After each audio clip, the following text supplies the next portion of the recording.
Welcome to another edition of the Civilization Battle Royale.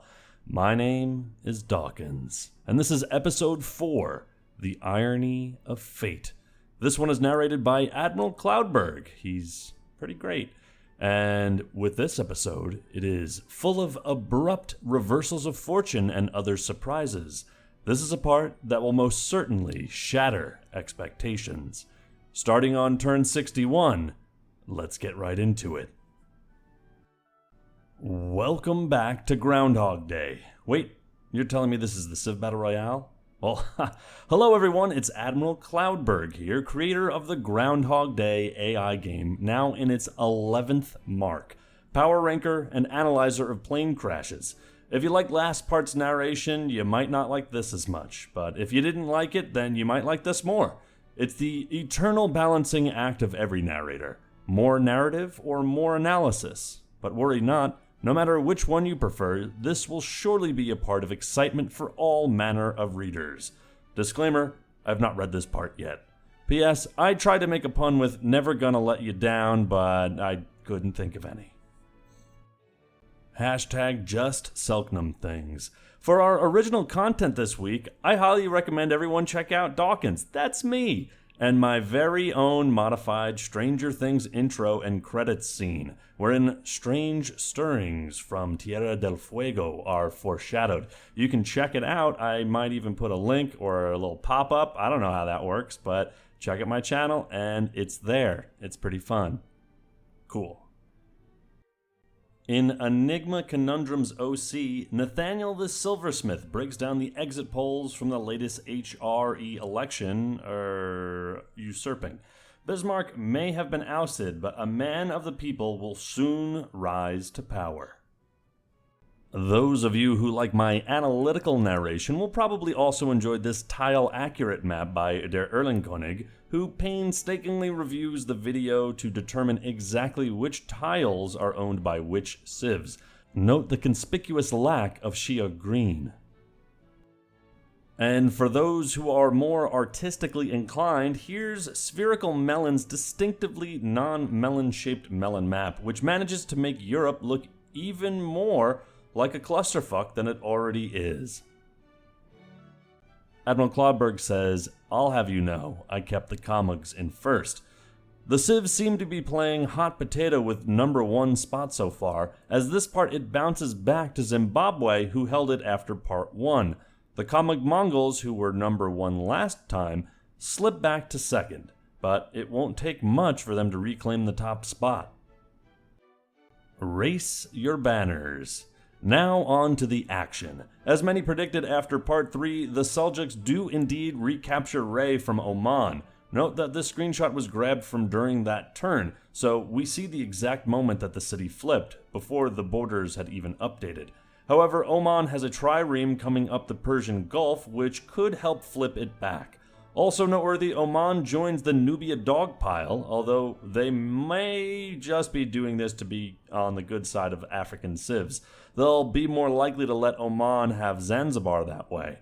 And on top of that, Palmyra has made peace with the Seljuks despite failing to capture any cities. Plus, this stuff just keeps going, folks. The Seljuks have founded Nishapur in a very nice defensive location.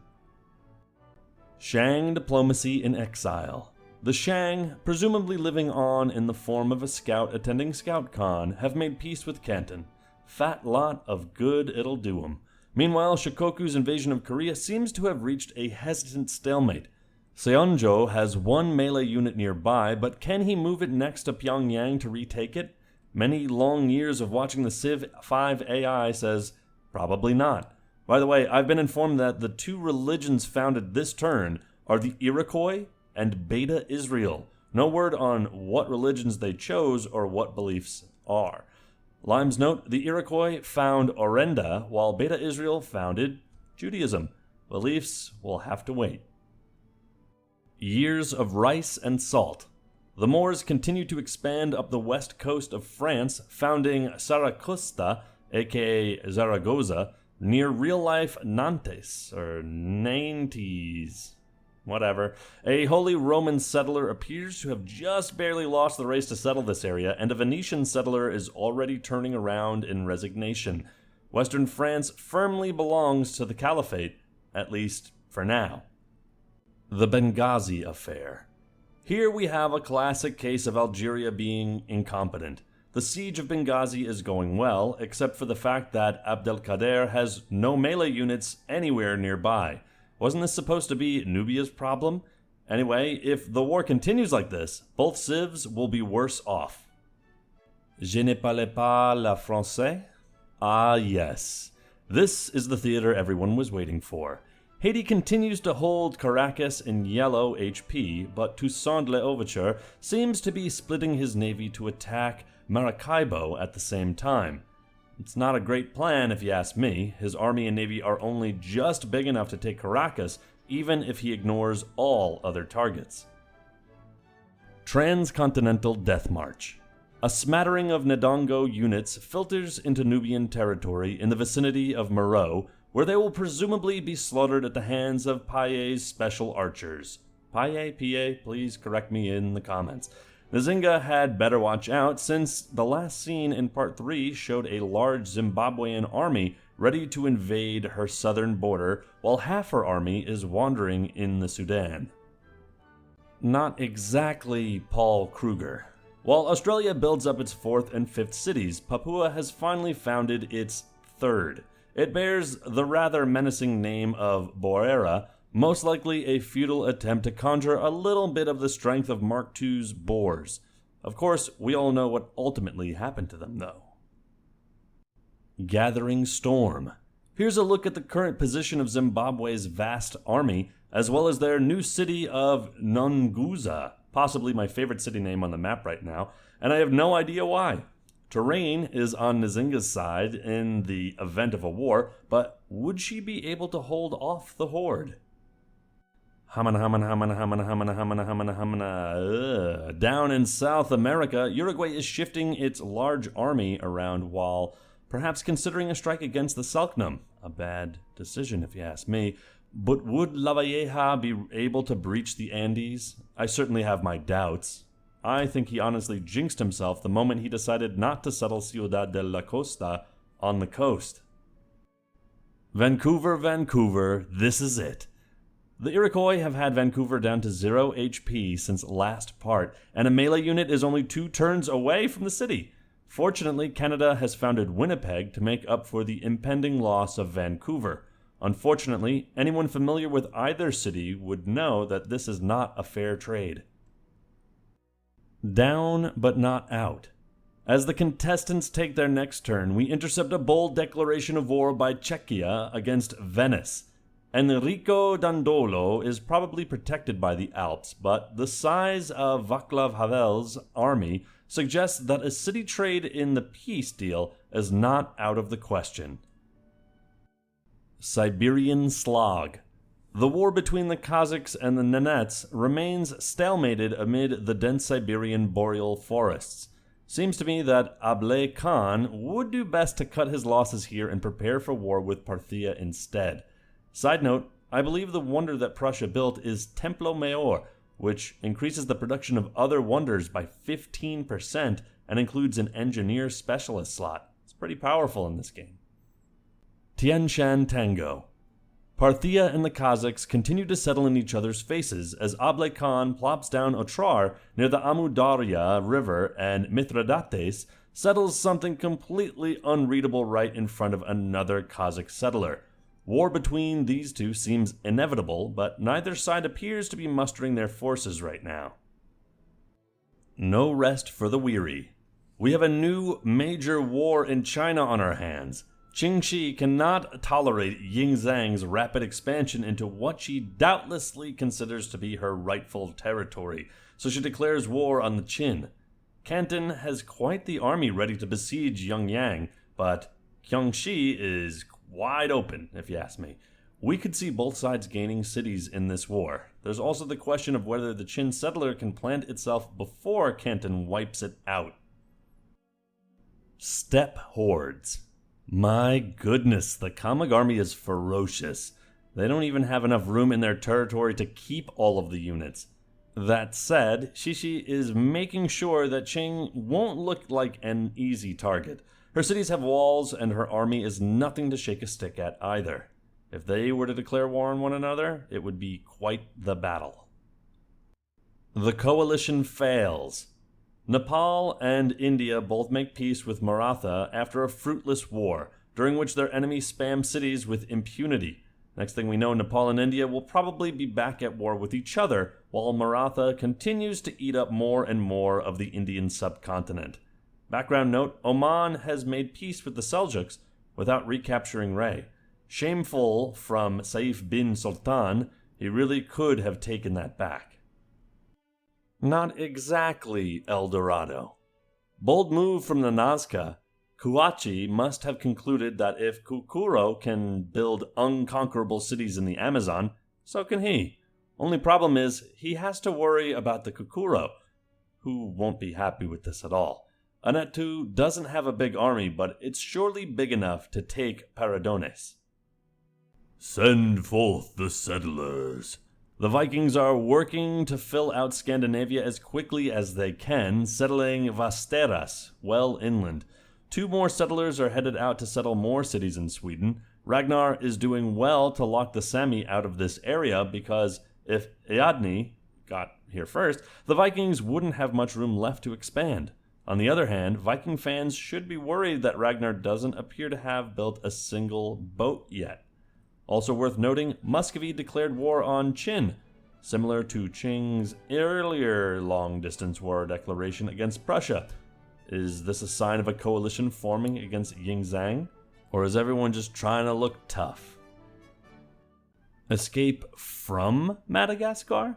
Madagascar continues to field one of the smallest armies on the cylinder, although it's not like they need much in the way of military right now.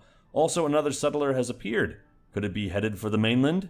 If so, Ranavalona will need to build an army ASAP.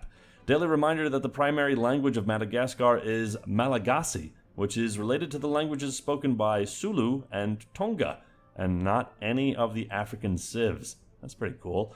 Stone Age migration patterns were kinda weird. Abdelkader abdicates. We drop in while the turn is processing to observe that Songhai has capped off its evisceration of Algeria with a timely peace treaty in which Abdelkader has given away Mascara. Algeria therefore lost more than half its cities in this war. By that measure, the second worst defeat after Xia Shang. Although it's not like I didn't warn you folks that Algeria really likes to give away cities for no reason. Also, the siege of Benghazi has collapsed utterly. I have to say, even I didn't think Libya would come out on top of this one, but now there's at least a chance. Ken, though. Over in Southeast Asia, Tonggu's expansion burst is quite clearly over, and Qingxi has capitalized on this by settling some Chen in Vietnam. It's a good spot, lots of rivers and plenty of resources, but she'll want to make sure she stays on Baying Nong's good side. How does Scotland know what a saint is? Scotland finally uses some of its wandering settlers and founds St. Andrews and Stirling, and just about the only spots they could have gone for. This will help keep them on par with the Manx, but they should have done this ages ago. Also, I have been informed that the religion in the background was founded by Nubia. And Lime's note, it's Ammonaism. Quan who? Over in China, the Qin have managed to found Quanzhou in between Guangxi and the rest of Canton, all but ensuring that Qingxi loses her recent city capture. That said, she could pick up Quanzhou pretty easily, but the terrain around Yongyang is proving troublesome, and no progress has been made there. These Chinese cities are going to be the death of me. I hate you. I shed a tear when I saw this. Haiti has agreed to a peace deal offered by Hugo Chavez just a few turns before Haiti would have taken Caracas. If nothing else, this serves as a harsh reminder of why everyone was saying Haiti's AI is bad. They had a chance to dominate their scarier neighbor and they totally blew it. Will they ever get another chance? I wouldn't put my money on it. Ndongo continues to pour a surprisingly large army up through Central Africa toward Nubia. I'm amazed Zimbabwe hasn't declared war on them yet. Nzinga is really pushing her luck here. If I were her, I'd make peace with Nubia ASAP, maybe try to bargain a city out of them, and then focus everything on defending the border with Zimbabwe. Great Barrier Settlement. Australia has settled Hobart up in the arid northwest and has another settler headed to the Cairns region. Settling there would finish the job of boxing in the Murray, all but preventing Gambu Gonuru from ever expanding again. The Murray have a settler on the way, but it looks like Billy Hughes will get there first. And if he does, well, the Murray are fucked. Pardon my French. 15 years gulag. Shishi seems to be sending her settler way up towards the frozen wastes of the Chukotka Peninsula. What does she see up here? Does she have her eyes on the Yupik? Or is she sending them here as punishment? Are we witnessing the birth of the Gulag? Vancouver. Partway through the next turn, we see that the Iroquois have, as expected, captured Vancouver. They weren't very efficient about it, but that matters little now that the deed is done. Canada continues to look utterly pathetic, and now that Hiawatha can focus entirely northward, Toronto might be in trouble. I also wonder, where are the Iroquois going with that settler? Wandering armies. In a surprising turn of events, it seems that the Apache are not plotting to attack the Métis, despite what it looked like last part, and that's right, I said Métis this time. Rather, they're heading deeper into the Rocky Mountains. Surely Geronimo doesn't think he can conquer the Haida. That would be a total disaster. Note the Yupik settler, which is heading down into real-life Montana and may be going even farther. I'm curious to know where it finally ends up. Mad Manx. As you may have seen, the Isle of Man has declared war on the Holy Roman Empire. Iliam Don appears to be trying a naval attack, but Regensburg and Cologne, the nearest targets, are not on the coast. I don't think his navy is big enough to take Vienna, the nearest HRE coastal city, so I'd expect this war to fly back in Iliam's face. His navy would much more easily capture St. Andrews if he had decided to declare war on Scotland instead. Check your privilege to Electric Boogaloo. Here's a view of the Ottomans' new invasion of the Czech Republic, in which we see that Mehmed II is quite possibly the first civilization to invent the composite bowman. It's also the first time that we have a war that rehashes an earlier one, as far as I know. Mehmed once again appears to have the advantage in the Second Ottoman-Czech War, but we know how he blew it last time around, so who knows what the outcome will be. Also, take a look at Anatolia. Palmyra has settled Bertha, which is just Bursa with a lisp, and is clearly intended to mock the Ottomans. Not only that, Zenobia has no less than 3 additional settlers headed out. That's pretty nuts. Clash of the Queues. Back to China. Cities are taking damage in multiple locations as Qin close in on Jiangxi, and Canton attempts to mount a counteroffensive against Jiangqiu. I would give Qin the upper hand here because Jiangxi is going to be impossible for Qingxi to defend, while Ying Zhang has a chance to hold Jiangqiu. I just love all the civs and cities that begin with Q. I don't speak Mandarin or Cantonese, and this stinks. More peace than IRL Libya. At long last, Algeria and Libya declare peace. The failed Algerian siege of Benghazi took a harsh toll on both civilizations, and both are looking rather worse for wear. I would say our chances of having a North African powerhouse like Carthage was in the early eras of Mark II are virtually gone. Not that there's really anyone nearby who could wipe them out at this stage. Random thought, I'm just now noticing how fat Italy is. What an absolute unit. Tiger of the Tigris. A new war erupts in the Middle East as Palmyra declares war on Oman. Saif bin Sultan already screwed up once this part by making peace with the Seljuks before retaking Ray. If he cedes Nakhal to Palmyra, that would make two major blunders. He probably has the army to defend it, but Zenobia has the advantage of surprise, and the flat terrain works in her favor. Some of my fellow power rankers were getting a little cocky about Oman last part. I'd like to see their faces now. Canton dawdles dangerously. Another turn passes in China, and it becomes even more clear that Qin is going to win this war. Jiangxi is down to the red, while Canton has made no progress on Quanqiu. Ying Zhang simply cannot tolerate someone else stealing his kill, and he'll be damned if he won't try to take every last Canton city so he can at least get the Shia in his kill tree. I have also been informed that the religion that was founded this turn belonged to the Murray. That means that all 14 religions have been founded. Lime's note, they founded Jukurpa. Are you sure you don't mean Kaliningrad? Muscovy is still trying to beat down the walls of Danzig, but a contingent of Prussian archers is going to make that very, very difficult. If the Semi were to commit to their war with Prussia, it might be a different story, but there's no sign that Adni is moving any troops toward the front. The Sami and Muscovy both have settlers visible here, and the Sami also recently founded Romsa.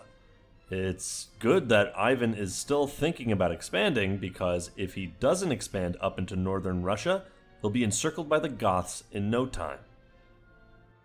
Gunning for Gunnedah.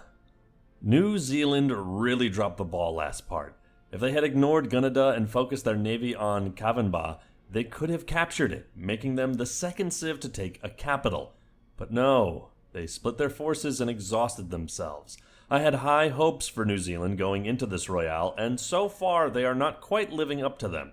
Anyway, they are still at war, so a second assault is possible, but right now Sedan is just engaging a couple of Murray ships in a minor skirmish. There's no sign of a larger navy building up for another try. Side note, Australia looks like its settler is finally in position to cut off the Murray for good. Burn, baby, burn. We get an action shot from the middle of the turn as Qin easily captured the defenseless city of Jiangxi. Qingshi may have started the war, but she probably regrets it now. She won't even be able to take the city back in the future because Ying Zhang is razing it to the ground. And it's the one I was kind of able to pronounce, not the other one. Man. You can also see here that Qin have unlocked their unique composite bowman replacement, the Qin Nu, which is essentially a siege unit. It deals extra damage to cities, but has to be set up before firing, like a catapult, and starts with a logistics promotion, allowing it to shoot twice in one turn. Oh, crap. This fearsome unit could help Qin dominate China early, if they use it right. Abdelkader tempts fate. In West Africa, born and raised, Songhai has picked up the pieces from its war with Algeria and is working to turn its gains into a productive part of its empire. However, Algeria is not done. Another settler is heading down to settle Senegal. I doubt Askia will stand for that, and another war might lurk in the near future for these two civilizations. Gudit remembers how to expand. Ndongo and Beta Israel both found new cities, while Zimbabwe's army continues to look threatening. However, it seems to be moving in a northerly direction. Is Nyatsimba Motota also going to attack Nubia? That's a long way to send an army that large, especially with all of the terrain, units, and cities in the way. If this is really what he's doing, then he's really not very smart at all. The clear path is to attack Ndongo, and I'm not sure he's doing it. Also, Gudit's new city is a pretty nice one, since it nets her Kilimanjaro. Showdown on the Sir Daria. On the next turn, we have a very important war, and it's not going the way some people thought it would. Yes, the Kazakhs have declared war on Parthia, and they've brought the Golden Horde along for the ride. Or maybe that's the other way around, since it doesn't seem like Ablay Khan has prepared for this at all. He still hasn't made peace with the Nanets, and he hasn't assembled an army on this very long border with Parthia. Worse still, Parthia has its unique unit Chariot Archer replacement that has more strength but less range, It ignores enemy zone of control and can move after attacking. The Kazakhs need to get an army here stat. That said, if they do conjure a defensive force, it would be pretty easy for them to turn around and go on the attack, although they won't be getting much help from the Horde, which can't reach any Parthian cities. Parthia, behind the scenes. A wider view of Parthia shows that Mithridates is well prepared for a quick offensive against Otrar, although he'll have to watch his melee unit supply since it's a little low. Warriors don't grow on trees and vending machines haven't been invented yet. Also, it looks like India is about to settle a city up in the Hindu Kush. That would be a very defensible spot, and I'd call it a good idea. Oman? More like oh fuck. Oman's meager defensive force around Nakal cuts and runs as Palmyra bears down on the city. With a measly 11 defense strength and a sea of Palmyrene units rapidly approaching, the city is already taking damage and should go down in a couple of turns. It seems as though Oman expanded too quickly without building an army capable of defending its widely stretched empire. Fa-na-na-na-na-na-na-na. It's happening! Yes, Madagascar has settled mainland Africa. This didn't even happen in a lot of the test rounds. Sometimes they would get stuck on their island and do nothing the whole game. But for the real thing, they're not letting that happen. The settlement of Fianonanana is small and weak, but if Ranavalano can defend it against Zimbabwe for a while, it will grow into a great base of operations for further conquests on the continent. Hit him with Dabat. Moving ahead to the next turn, it's more apparent than ever that Ndongo's long-distance invasion force has all but disintegrated. The AI is not great at long-distance attacks because their units tend to get strung out in a line and then they don't reconsolidate them before attacking. They just send them in one at a time. This is clearly what's happening here. Nzinga is just hemorrhaging units for no reason. Also on this slide, Beta Israel is still playing catch-up, founding a fourth city on the coast of the Red Sea quite close to Nubia. Torah-o. The Iroquois continue to toy around with poor William Mackenzie King. They've finally got enough units through to seriously damage Toronto, and if they keep this up, the city will fall. That said, there isn't much in the way of reinforcements if Canada were to kill the melee units. King, meanwhile, is sending a lone spearman on a suicidal mission to Onondaga itself. Godspeed, you fools. On the settling front, Hiawatha's settler that was seen by Toronto earlier this part is now headed along the Ohio River, which would be a pretty nice place to settle. Parthia creeps, Ablay sleeps. Returning to the new war between Parthia and the Kazakhs, we can see that Mithridates is rapidly surrounding Otrar with archers and Shivatirs, but that hasn't started actually attacking the city yet. As long as he can keep that warrior alive, it's almost certain to fall. Well, that's a big if. I've spent so much time watching the AI move units around that I can predict any individual unit's probable path with something like 50% accuracy. And experience tells me that they're probably going to slam it against the city, and then it'll be killed on the next turn. Not so Veliki Ustuyog. Muscovy has placed its settler in a conservative location close to Moscow on the edge of the tundra. But Ivan the Objectively Terrible needs to get some more settlers ASAP because in the bottom left part of the scene, the Goths have 2 more settlers visible, and there's really only one direction they can send them. Every inch of land settled by the Goths is 1 inch less that is available to Muscovy.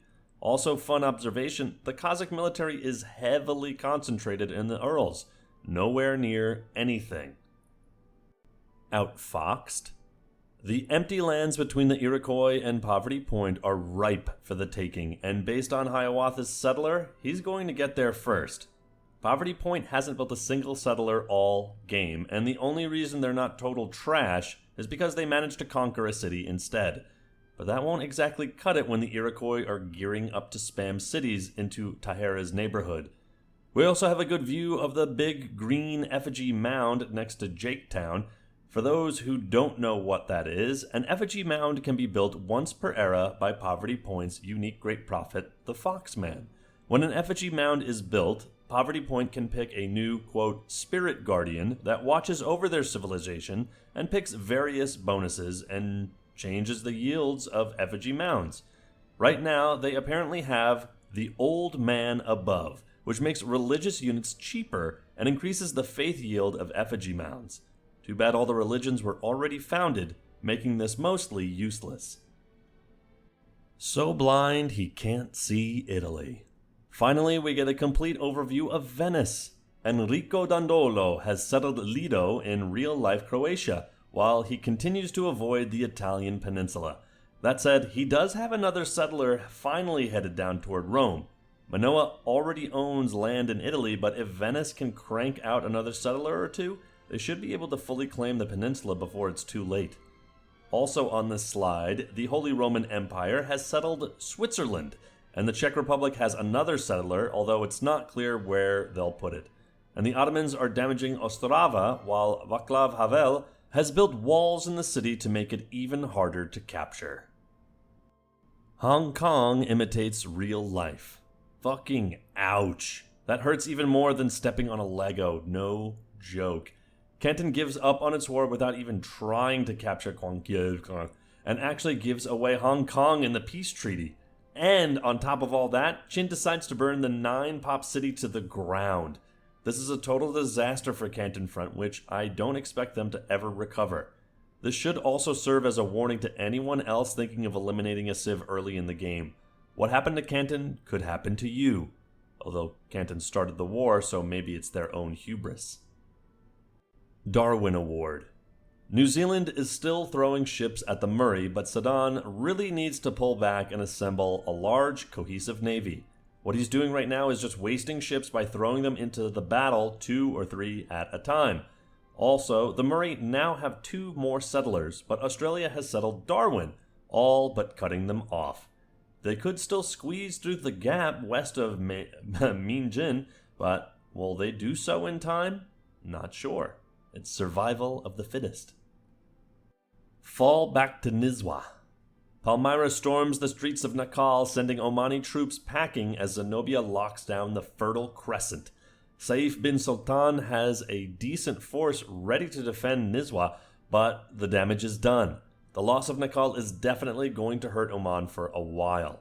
On top of this, Palmyra has 2 settlers heading down towards Arabia, ready to fill in the region with beautiful dark purple and gold cities. I doubted whether Palmyra could break out of this region, but so far they are putting themselves in a strong position to do so. Finish him. The Iroquois have Toronto down to very low HP, but their nearest melee units are fortified a couple of turns away from the city, just sitting there. Cities don't take themselves, dude. Hiawatha needs to get off his ass and take it while he can, because I would not really be shocked if King proposes a peace treaty and the Iroquois just end the war here. In more bad news for Canada, the new Métis city of Saint-Louis de Lamgouven further restricts King's potential room to settle. Opening shots. A look at the Parthia-Kazakh War shows that Mithridates has a huge number of ranged units in position to fire on Otrar, but has so far done little damage. If he actually uses all of the archers and Shivateers to attack the city, he should be able to take it in just a couple of turns. As long as that warrior stays alive and he doesn't do anything stupid, the city will be purple and blue pretty soon. Although asking an AI not to do stupid things is always a risky move. Parthia also declared war on Oman this turn, but this seems to be a symbolic move since they don't share a border, and India has used its settler in the Hindu Kush, ensuring that Indira Gandhi controls some of the world's highest mountains. High mountains of Kush. Las Piedras Grandes, if you know what I mean. Aha, this is the Uruguay we know and hate. Juan Antonio Lavalleja has no less than 3 settles headed north toward the fertile lands left empty by the hapless Cucuro. If I have no doubt that Uruguay will make full use of this territory, which will justify me consistently keeping them in the top 5 in the power rankings. Side note, although Ciudad de la Costa, City of the Coast, is not on the coast, Uruguay has partially made up for this by settling Las Piedras, the Stones, next to an actual source of stone. So that has to count for something. And if the Selknam don't do something soon, build up an army or build more cities or whatever they have to do, Uruguay's going to run away with this. The empty quarter of Kalahari. Zimbabwe's core is almost completely devoid of units since they've sent everything north. I'm convinced they're headed for Nubia. That said, several of these cities are well shored up with newfangled walls, and they've got another settler heading out to the coast east of their capital to claim some land that otherwise might go to Madagascar. Now, if Nzinga had her army down here, this could be a great opportunity to take Zimbabwe by surprise, but sadly she is making the exact same mistake. Mellow Yellow. And last but not least, we get a look at the Yellow Sea, where Shikoku and Korea are still flipping Pyongyang back and forth, as evidenced by the fact that the city is currently in resistance. There's no sign that Shikoku has the forces to launch an assault on Seoul, and in fact if Korea takes Pyongyang again, they might not be able to get it back right away. Shikoku does have allies. Former enemies Canton and Chin have teamed up to declare war on Korea, but they will most likely be of little help. Anyway, we will find out how exactly this goes next week. Thank you for following the Civ Battle Royale, and don't forget to tune in for the Power Rankings, the Power Rankers podcast announced on the Discord, and of course, the next part. This part has been written by Admiral Cloudberg, and my name is Dawkinzz. We'll see you next time.